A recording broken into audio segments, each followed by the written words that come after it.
¿Cómo están?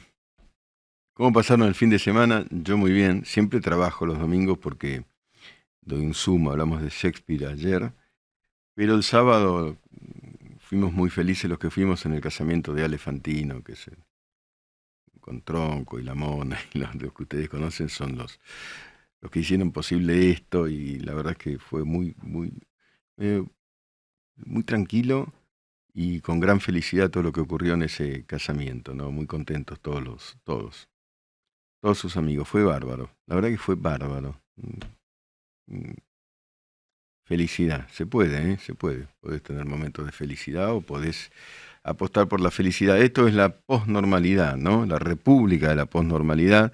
Y aquí estamos.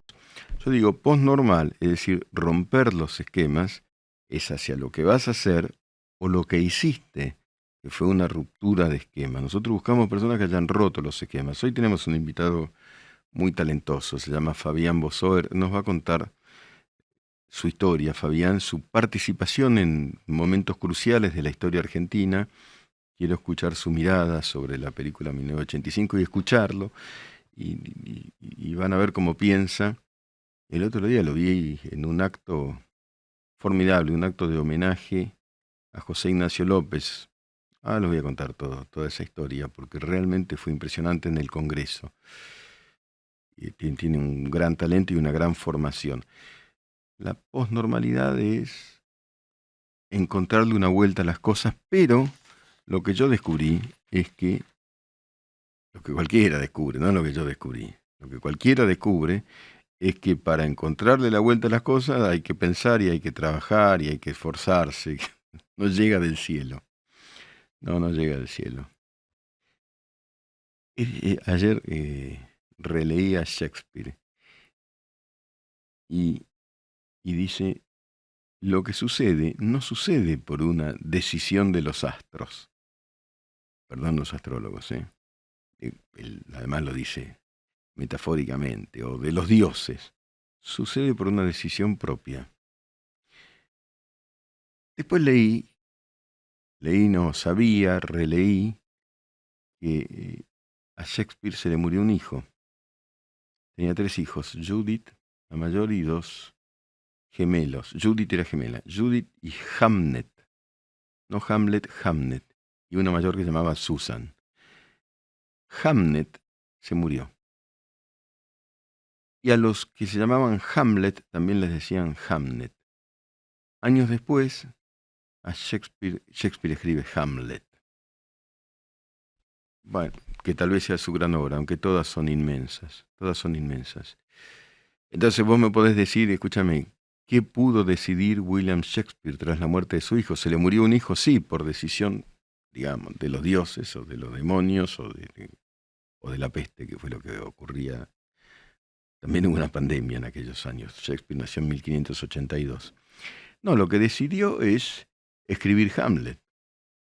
Algo decidió, normal, digamos, ¿no? Que no es poco, Hamlet es todas las pasiones humanas, es el poder descarnado, es la locura, es la simulación de la locura, es el teatro en la vida y es la muerte. Y eso es toda la obra de Shakespeare y un tipo que se llamó William Shakespeare. Algunos dicen que es una confederación de autores que nosotros reunimos bajo el nombre de William Shakespeare. Bueno, más allá de eso, cada una de sus obras es un ascenso, es un descenso a los infiernos en un punto y es un ascenso a la reflexión, y es un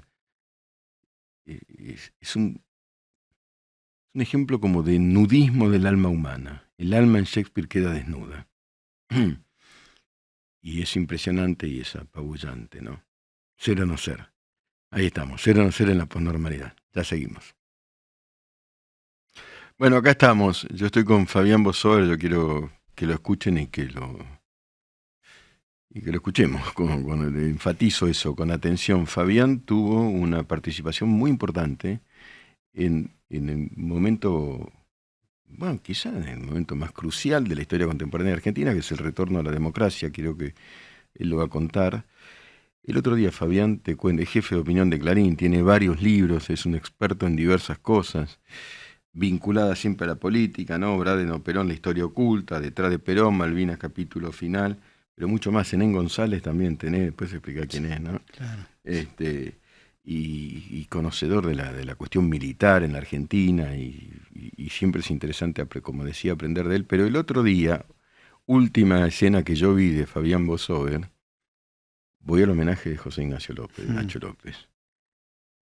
Ustedes saben que fue Nacho López. Este es un público, hay mucha gente joven, ¿sabes, Fabián? Ajá. Nacho, entre muchas otras cosas, es la persona que se anima frente a Videla a preguntarle por lo desaparecido, pero con Videla en el sillón presidencial. Y le responde Videla, y confiesa que hay horriblemente desaparecidos en la Argentina, pero Nacho después fue vocero, pero mucho más que vocero, fue una de las voces de Raúl Alfonsín, y bueno, un homenaje en el Congreso, multitudinario, tremendo. Fabián dio un discurso emotivo, la gente aplaudía, y tantas otras cosas. Como decías, el jefe de opinión de Clarín, yo le envío mi columna tempranito, ¿o no, Fabián? Sí, señor, los viernes. Los viernes. Bueno, pero contá aquel momento, 83, claro, ¿cómo llegaste, claro, Alfonsín, toda esa gente, 82, no sé cuándo? Sí, 82, 83, pensemos, ¿no? La generación Malvinas. Vos hablabas de posnormalidad, es el leitmotiv de este espacio, de este paréntesis, de este instante en el que detenemos la pelota, miramos para atrás y miramos para adelante. Y uno podría decir, también vinculado con este clima de época que tenemos ahora, post-pandemia, clima de fin de ciclo, qué hacemos con la carga de ese pasado pesado que tenemos encima y qué hacemos con las herramientas que nos permiten afrontar el presente en las incertidumbres del futuro. Eso era el final de la Guerra de las Malvinas, 40 años atrás, ¿no? ¿Y vos en ese momento qué hacías y por dónde circulabas? No, claramente no me había imaginado que iba a protagonizar o asistir o participar en el lugar en el que me tocó en la historia el privilegio de participar. Pero de alguna manera jóvenes inquietos, la generación Malvinas, llamados a pelear una guerra sin tener derechos y además con la conciencia de los latrocinios que habían ocurrido y que habían sido perpetrados en los años de la dictadura y años antes también, ¿no? O sea, habíamos mamado la infancia, la adolescencia, la juventud en el clima de violencia política, terror, militarización y finalmente la peor y más sangrienta y cruenta dictadura militar de nuestra historia. Todo eso termina estrepitosamente con la Guerra de las Malvinas. Así fue. Mi generación era la generación llamada a combatir, sin tener derecho a voto, sin tener ciudadanía, éramos convocados para defender a la patria en esa guerra absurda que se terminó librando y que encontró a los militares estrepitosamente chocados con la pared de esa realidad después de haber vivido décadas, o sea, para atrás, de recurrentes pretensiones de haber vivido hibernando dentro de una guerra. O sea, este país había vivido, la Argentina, en un clima de guerra permanente. Para nosotros ese final y esa incertidumbre significaba un tiempo nuevo que nos permitía reencontrarnos con los eslabones perdidos de nuestra historia, en muchos casos la búsqueda de seres queridos que habían sufrido o que habían desaparecido, y este ímpetu que aparece emergente de una voz, un liderazgo diferente, que convoca de una manera distinta y podríamos decir reconfigura el escenario de otro modo, ¿no? O sea, ese rompecabezas había estallado y cada pieza de ese rompecabezas estaba parada en un escenario de incertidumbre. Bueno, Alfonsín se opone a la guerra y yo creo que fue una de las únicas voces que se opone a la guerra. El periodismo en ese momento tiene un lugar como escenario muy importante y la radio sobre todo. Recuerdo como estudiante de ciencia política, ahí lo conocí a Alfonsín, en los estudios de Radio Continental, año 81, 82. O sea, ¿vos trabajabas ya en la radio? No, pero yo era estudiante de ciencia política y las radios en ese momento tenían programas. Hay que recordar que antes de ese segmento final de Galtieri y la Guerra de las Malvinas, había habido un atisbo de apertura política Con Viola. controlada con Sí. Viola, y eso permitió que la dirigencia política volviera a tomar contacto verdad. con la gente joven. Y para nosotros, estudiantes de ciencia política, era la posibilidad de conocer ese país dormido, congelado, censurado, que se entreabría una puerta por la cual se colaba nuevamente. Eso se interrumpe con los meses de Galtieri, pero después de los meses de la guerra, después de junio, apertura política, final de la veda, fueron los 2 momentos en los que tengo mi primera aproximación con Raúl Alfonsín. ¿Y lo viste en Radio Continental? Y lo vi en ¿Qué Radio pasó? Continental y eran diálogos, ¿cómo decir? No puedo sino emocionarme por recordar lo que significaban. Yo había conocido por lecturas sus artículos, su trayectoria. Él era un dirigente de la oposición a la conducción del radicalismo, Claro. él presidía el movimiento de Renovación y Cambio. La mañana de Continental en esa época era Magdalena Ruiz Iñazú con José Ignacio López. Claro. Y así nos despertábamos. Sufrido usuario del Roca, le decía Magda. El sufrido usuario del Roca, exactamente. Él iba con su valija cotidianamente a la mañana a abrir la apertura que nosotros escuchábamos antes de ir al colegio. Qué asombroso. De buenas a primeras nos encontramos como invitados a protagonizar una nueva época. Impresionante. Cuya signo de interrogación era absoluto. Digamos, ¿qué iba a significar eso? Yo no era militante radical, familia de tradición progresista, tampoco peronista. Y la madre de Fabián, una persona, yo la conocí muy brillante también, psicoanalista, bueno, relevante, y te tendría mucho para decir de ella. ¿Tu viejo que? Mi viejo era ingeniero. Ajá. También mi viejo protagonizó algunos episodios, o fue parte de algunos episodios históricos, porque él tenía una pequeña empresa que fabricaba equipos para la enseñanza técnica, y participó del primer viaje a Cuba, en la misión Helvar, y yo fui, era el único chico yo con Ana María Yuba, fíjate lo que son los recuerdos. No puedo creer. Estamos yendo mucho más atrás que los 80. ¿Cómo fue ese viaje? Yo creo que Ana María Yuba, el padre de ella, también fabricaba radios a transistor, una cosa así. Y era una exposición, la primera exposición que se llevaba de productos argentinos, además de los autos Fiat. Todo eso terminó después mal, digamos, ¿no? Pero en ese momento era parte también de un escenario nuevo que se abría, ¿no? El restablecimiento de relaciones comerciales y políticas con Cuba. Duró lo que duró la primavera camporista. De hecho, en realidad esa exposición se hizo el julio del 74. Claro. Y mirá cómo me recuerdo eso, porque muere Perón y estábamos en La Habana. No, el 1 de julio del 74. 1 de julio del 74. Tengo por ahí alguna foto perdida en la que yo le saco una foto a Fidel trepado arriba de una camioneta, y Fidel mira la cámara, ¿sí? O sea que la vocación periodística de alguna manera la tenía ya marcada de infancia, digamos. ¿Y al periodismo cómo entraste? Y bueno, ahí está Santiago Zenén González, ¿no? En este periodo que te contaba... Contá a la gente quién fue. Santiago Zenén González fue como el decano del periodismo en la historia sindical. Además el padre de él fue el que redactó el Estatuto del Periodista, y él fue un cronista, historiador, redactor, llegó a ser editor y jefe en diarios legendarios como Democracia, El Líder, claro. El panorama gremial de él en los años 60 en la revista Análisis, que conocía además a todo el arco de los líderes sindicales de los años 60.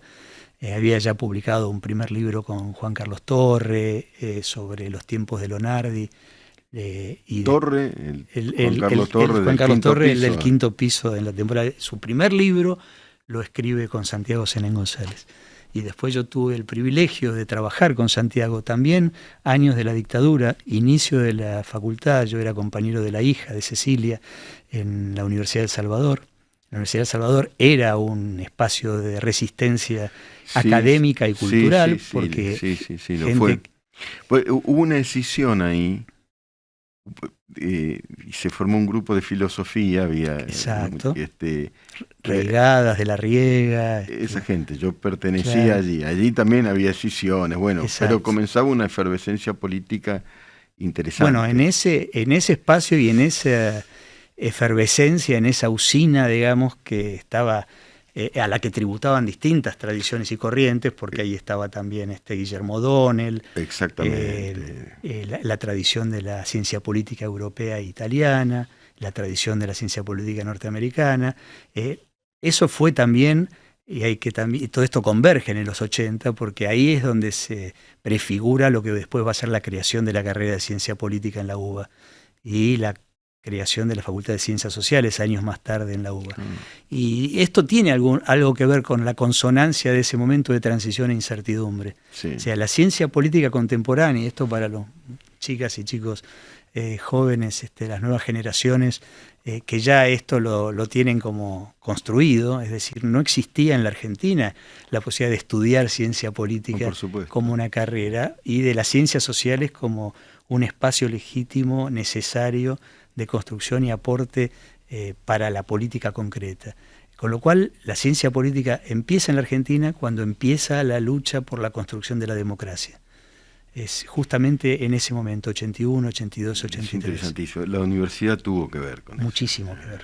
Y también tuvo que ver con, espero que tengamos 2 minutos de tiempo para eso, todo lo que ilumina el foco de Argentina 1985. Lo tenemos, quiero preguntar. Y cuánto hay que ampliar el foco para ir construyendo el mapa de lo que significó. ¿La viste y qué sentiste? Mucha emoción, inicialmente. Y mucha emoción por la sorpresa, digamos, por la sorpresa del impacto que tiene un excelente producto cinematográfico. Me estremece un poco lo que decís. Leí una nota de Terráneo en Clarín, que la editaste vos. Sí, correcto. Pondera la película al principio al fin. Leí otras voces críticas. También genuinamente críticas, porque los testigos tienen derecho a decir, pero esto no fue así, pero falta esto. ¿Y vos particularmente cómo la viste? ¿La emoción? Y es eso, es un disparador. O sea, primero hay que deslindar, ¿no? O sea, lo que es estar asistiendo a un producto que es una ficción sobre hechos verídicos, ¿no? O sea, es una novela histórica, pero que pone el foco en hechos verídicos ciertos, soslayados, desdibujados a lo largo de la historia, y la emoción tiene que ver con que esa ficción novelada de ese momento histórico permite descorrer todos los velos que hicieron que ese momento se desdibujara, y yo creo que ahí está la clave de por qué tiene tanto éxito, porque nos reencuentra con los hechos históricos, nos reencuentra con un momento, casi me atrevería a decir, de epopeya. No era una epopeya militar, era una epopeya civil. Cívica, pero en sentido profundo. Esta soledad de estos dos personajes, que no era tan cierta, sin embargo estaba multiplicada, inclusive, y ahí salto un poco, que es un poco una de las grandes objeciones que se le hace, ¿no? La presencia de Alfonsín atraviesa la película y aparece apenas de soslayo. Aparece apenas. Ahora, y fue la condición de posibilidad, pero bueno, de todo eso. Fue la condición de posibilidad. ¿Acaso la película lo deja entrever? Sí. Porque efectivamente la presencia de Alfonsín, y esto es lo que me toca a mí vivir muy de cerca, porque ya en ese momento yo estaba participando de su gabinete de asesores más cercanos, siendo un muchacho de 22 años, todavía no me había recibido en la facultad, y con prestigiosos juristas, filósofos, sociólogos. O sea, estaba Carlos Nino. Y esa que me voy a olvidar de nombres, y hay una lista, no eran tantos, pero estaba Carlos Nino con todo el equipo y con sus jóvenes graduados que trabajaban con él. Estaban ahí Roberto Gargarella, Gabriel Bausat, estaba Carlos Rosenkrantz. Y en el equipo en el que nosotros trabajábamos era un equipo bastante sui generis, conformado estaba Juan Carlos Portantiero, estaba Pablo Giussani, estaba Pedro Pasturensi, después se incorpora Sergio Bufano, estaba Margarita Graciano, que va a ser una de las impulsoras de la creación de la carrera de Ciencias de la Comunicación. ¿no fue la fundadora o algo así? Sí. Con Heriberto Muraro, estaba Eliseo Verón también, que iba y venía de Francia, estaba Daniel Lutzky, Sí. Gabriel Kessler, que después hizo una carrera muy importante en la sociología argentina. ¿Y vos qué hacían? Inicialmente fuimos convocados, digamos, y yo llego también de una manera muy, muy personal, digamos, de trato personal, porque estaban buscando, evidentemente, esas cosas que a uno le tocan en la historia, ¿no? Uno está donde está y es llamado para participar de un equipo de trabajo. Y es incierto cuál iba a ser el rol, pero inicialmente el rol era cuidar el discurso del presidente y el contacto del presidente con la sociedad. Informar ida y vuelta al presidente acerca de el humor social, ¿no? Pensemos una época en la que no había redes sociales, Claro, claro. ¿no? En la que todo era mucho más lento, estructurado, y las voces polifónicas de los medios de comunicación eran mucho más acotadas. Definitivamente. Sí. Tampoco había muchas encuestas en esa época, entonces se trabajó mucho en eso, en acercarle. Los focus group eran también un invento que no había llegado a estas tierras. Entonces, de alguna manera yo me sentía intérprete, mi idea era aportar ideas, pero todo fue muy vertiginoso, porque de aportar ideas a lo largo de una serie de semanas y meses muy vertiginosos, en el año 85, Meyer Goodbar era el coordinador de ese equipo. Meyer Goodbar era un headhunter en esa época muy importante, un empresario y sociólogo. Conocía a Emilio de Ippola, a Juan Carlos Portantiero, los convocó. Pablo Giussani venía de Italia, una pluma eximia. Eximia. Santiago Senén González estaba acompañando a Mario Monteverde en la agencia Telam. Era la agencia Telam de la recuperación de la democracia también. Tiempos realmente de oro, digamos, si uno quiere, pero vividos en esa época. ¿Y durante el gobierno de Alfonsín? Y yo decía, bueno, entonces a lo largo de esos meses del 85, precisamente, Argentina 1985, hay que recordar lo que había sido inicialmente, ¿no? Intentos de golpe de Estado, convocatorias a la Plaza de Mayo, había fracasado la ley sindical, empezaban los paros de la CGT, el presidente convoca a defender la democracia, llena la Plaza de Mayo, también la economía estaba desbocada y el presidente anuncia que no alcanzaba con eso y que iba a haber que introducir una reforma económica, la llama economía de guerra. Después ahí Juan Carlos Torre cuenta los pormenores de todo eso. De ese infierno. De ese infierno, después termina en el plan austral, ¿no? Quienes ven la película no tienen presente eso, ¿no? O sea, sí, pero cambiar el foco, no solo hacia la CONADEP, que existió, que tampoco aparece mucho, ¿no? O sea, ahí aparecería como que los tribunales reciben de golpe y porrazo este paquete de tener que juzgar a los excomandantes. Claro. No, pero bueno, el presidente estaba, diríamos, casi tan solo como el fiscal Estracera. Claro, claro. ¿No? En ese mundo de transición en el que lo viejo no terminaba de morir y lo nuevo no terminaba de nacer, ¿no? Que era, tampoco se hablaba de transición. Alfonsín empieza a hablar de la transición a la democracia, de que la democracia no era instaurada o recuperada, sino que era un proceso que iba a llevar tiempo construir y que implicaba reconstruir además bases no solamente institucionales y jurídicas, saldando cuentas con el pasado, sin perder de vista el presente, sino que además era un proceso de cambio cultural. Y eso no era solamente la cultura, ¿no? O sea, en términos generales. Estaba hablando de la subjetividad de la democracia, cómo se internaliza en cada uno de los actores, entre otros, principalmente las Fuerzas Armadas. Por y ahí, supuesto. Y esto tiene un poco que ver también con tu pregunta inicial, ahí me toca participar de la elaboración de un discurso que yo creo que es fundacional también, como parteaguas, como punto de inflexión, y que yo lo releí en los últimos, a partir de la película y de todo este revival que hay con ese momento histórico, y lo releí y se me puso la piel de gallina de nuevo. Y les recomiendo mucho como parte de la lectura que acompaña este interrogante de, bueno, ¿qué pasó en la Argentina de 1985? Es el discurso de la cena de camaradería ante las Fuerzas Armadas que Alfonsín pronuncia el 5 de julio del año 85. Impresionante, ¿qué dijo? Contemporáneamente, además, a las audiencias que se estaban produciendo con los excomandantes detenidos y procesados y juzgados, Y lo que dice ahí a él no solamente tiene que ver con separar las responsabilidades de los hombres que condujeron las Fuerzas Armadas y las llevaron a donde las llevaron y llevaron al país a donde lo llevaron, de la institución militar, ¿no? Claro, Pero era una tarea que uno dice... Ciclopia y peligrosa. Peligrosa, ciclopia, incierta.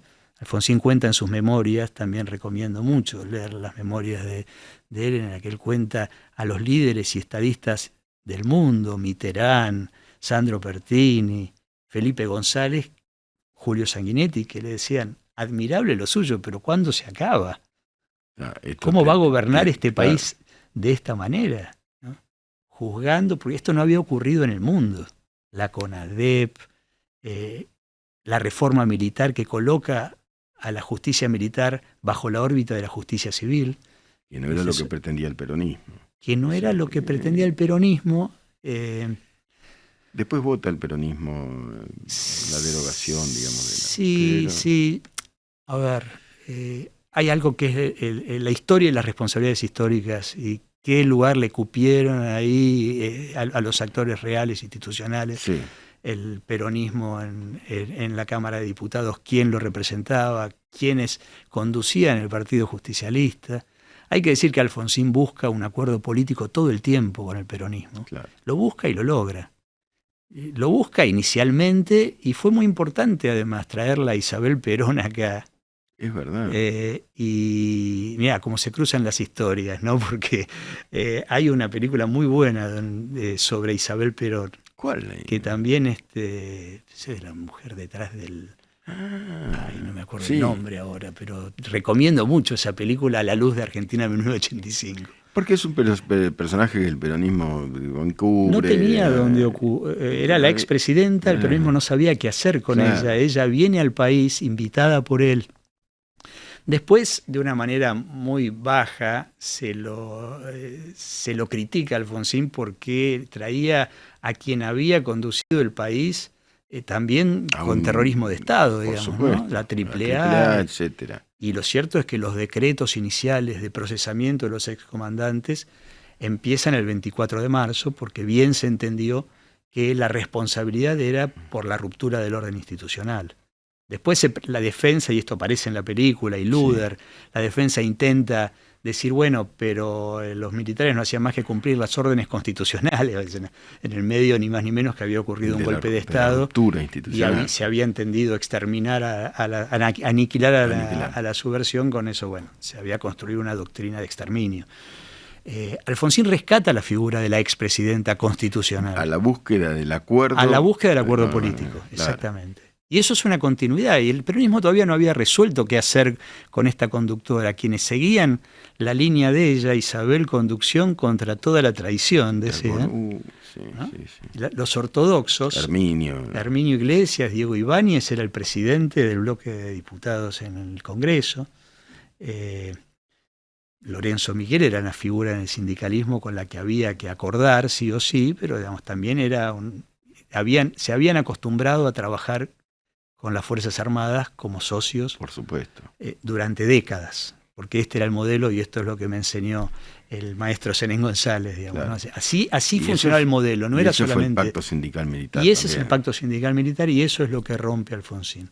Exactamente. Ahora, esa ruptura implicaba la necesidad de construir un espacio en el que no hubiera hegemonía, en el que el conjunto de los actores respondieran al llamado de asumir su responsabilidad, inclusive las Fuerzas Armadas, el peronismo, la Iglesia Católica, y el llamado del discurso de las Fuerzas Armadas es ese. Lo que uno lee retrospectivamente como punto de inflexión es que nunca antes un presidente constitucional se había atrevido a decir que las Fuerzas Armadas son hijas de la Constitución y de las leyes y no los padres de la patria. Que no nacieron antes de la patria ni nacieron antes de los partidos políticos. Es crucial. Que eran el brazo armado de la Constitución y del Estado argentino. En defensa de la democracia. Y en defensa de la democracia. Ahora, decir esto en esa época era rupturista, era un atrevimiento. Nadie antes lo había dicho. Y además, inclusive, es decirles asuman su responsabilidad de aquí para adelante y sepan que la única subversión real que había ocurrido en el país era la que empezó con los golpes de Estado y con el atribuirse la potestad de construir un poder por encima de la Constitución y de las leyes.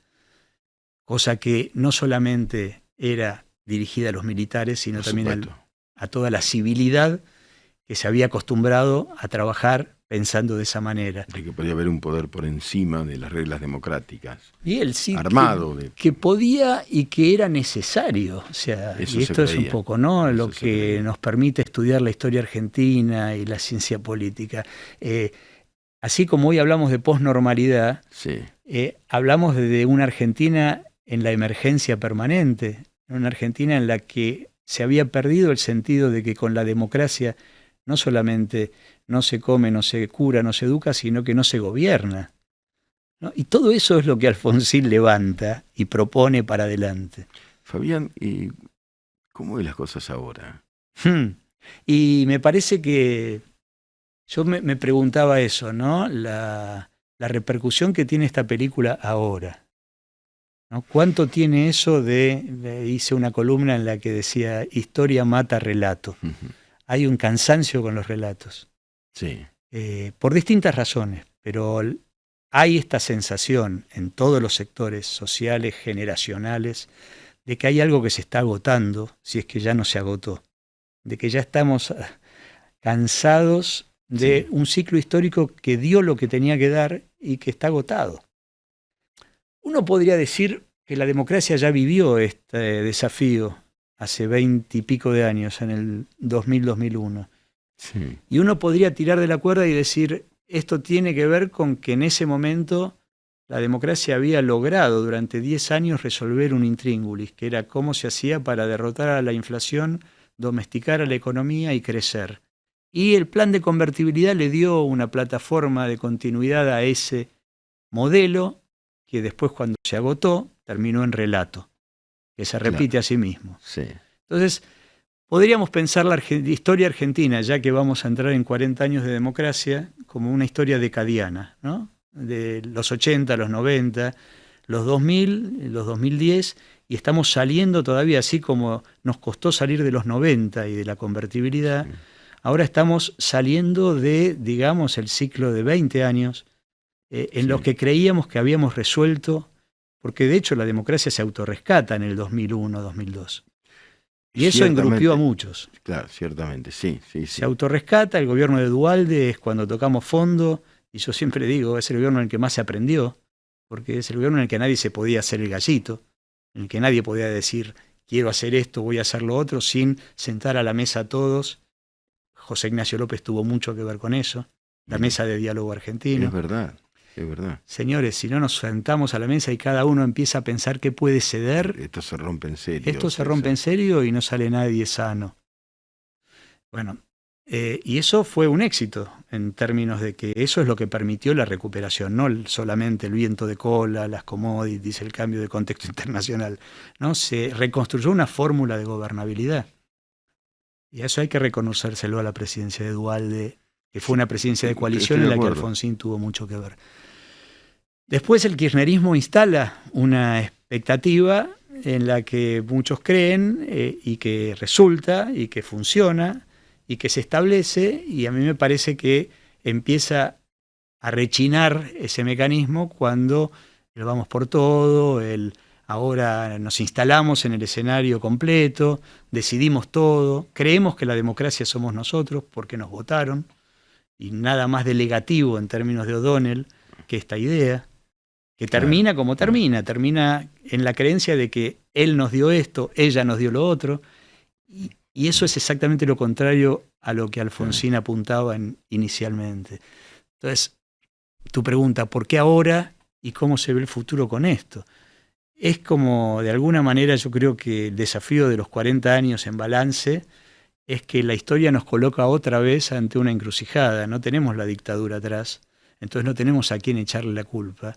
El kirchnerismo y antikirchnerismo creo que es parte de del mismo relato, ¿no? Si Sí, querés decir, lo que está agotado no es el ciclo kirchnerista. De una lógica, se agota una lógica Es también. una lógica, y además es una lógica que tiene a los mismos actores. O sea, lo que surge en la grieta son las dos caras de una misma moneda. Y esto no significa equiparar responsabilidades, porque No. ese es otro tema, ¿no? Porque Exacto, así ese es como otro estuvieron tema. las responsabilidades de los Cuestiones comandantes. jurídicas, qué sé yo, hay Jurídicas, niveles de responsabilidad. exactamente. Pero desde el punto de vista sistémico, o sea, estamos todos metidos ahí adentro, también es un relato reaccionario y utópico pensar que se van todos y vienen otros Por y supuesto. ocupan ese lugar y terminan con esto y terminan con lo otro y cortan esto y cortan lo otro, y lo que se van a encontrar es que no tienen herramientas para gobernar. No es ni el mercado ni el Estado, es ni más ni menos que las instituciones funcionando.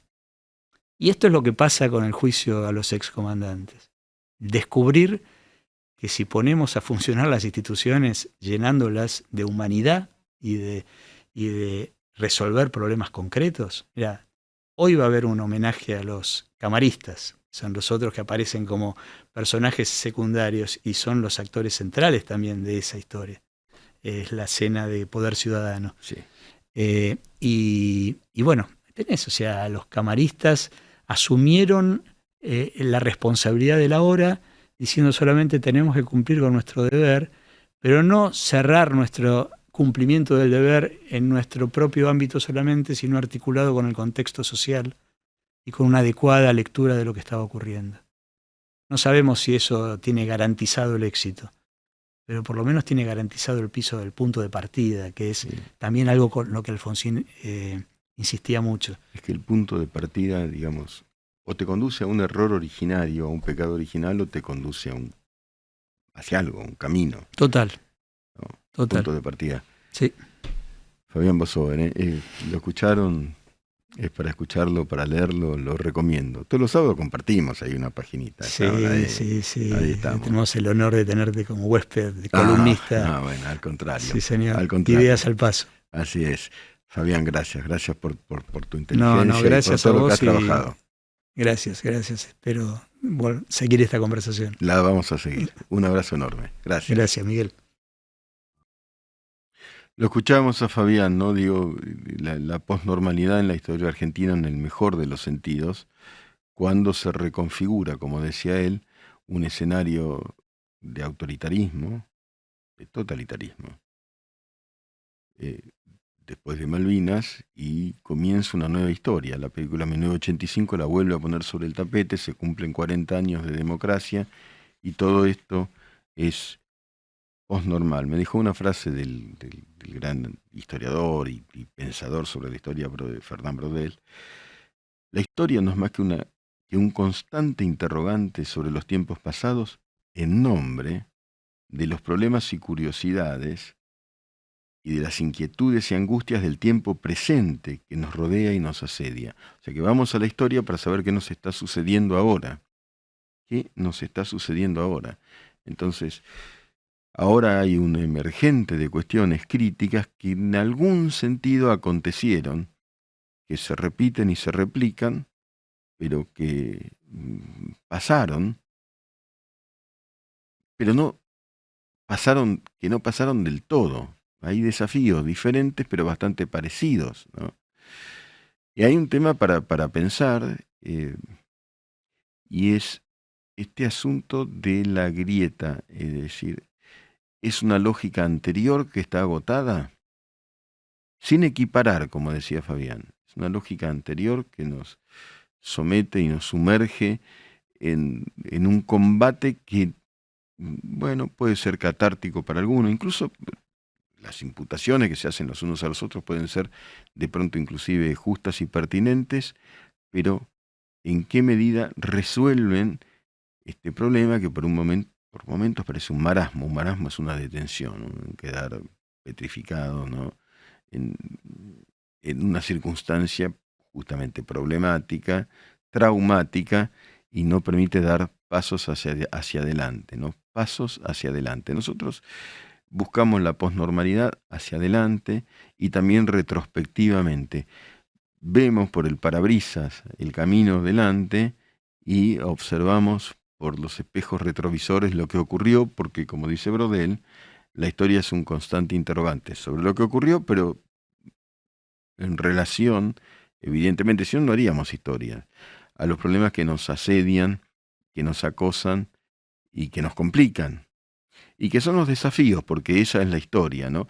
Hay un elemento dentro de esta reconfiguración que tiene que ver con los medios. La historia de los medios es un tema de interés personal. La historia de los medios, la transformación de los medios, acompaña la reconfiguración de los momentos de la historia.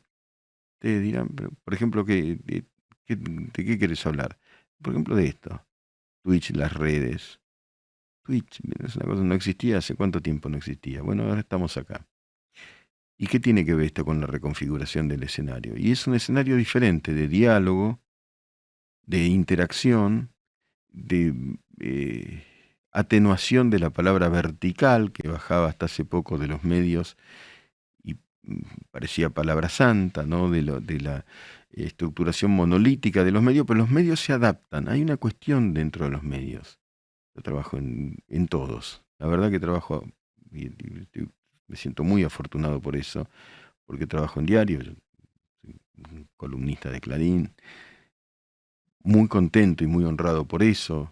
Trabajo en América TV, en Animales Sueltos, muy contento, muy contenido por la buenísima gente que me acompaña y muy contento por eso. Trabajo en Radio Mitre, muy contento por eso, y trabajo en Neuramedia y estoy muy contento en este espacio de total libertad y de pensamiento en voz alta.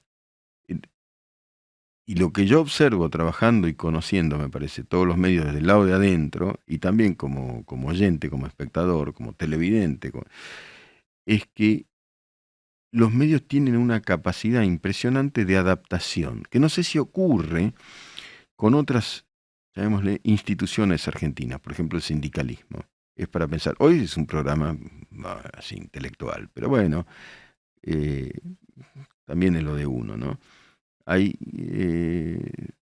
áreas de la política, corporaciones que se adaptan menos, pero que tienen poder. Una cosa rara, ¿no? No tenés poder de adaptación, me refiero a la corporación sindical en general, pero conservás fuertísimo poder. Y después me da la impresión a mí de que lo mediático se transforma, tiene que ver con esto, con la virtualidad, con Facebook, con Multiverso Fantino, con Neuramedia, para citar ejemplos concretos, pero con Twitter y con todo lo que ocurrió, y con Silicon Valley, y con las redes, pero se adaptan.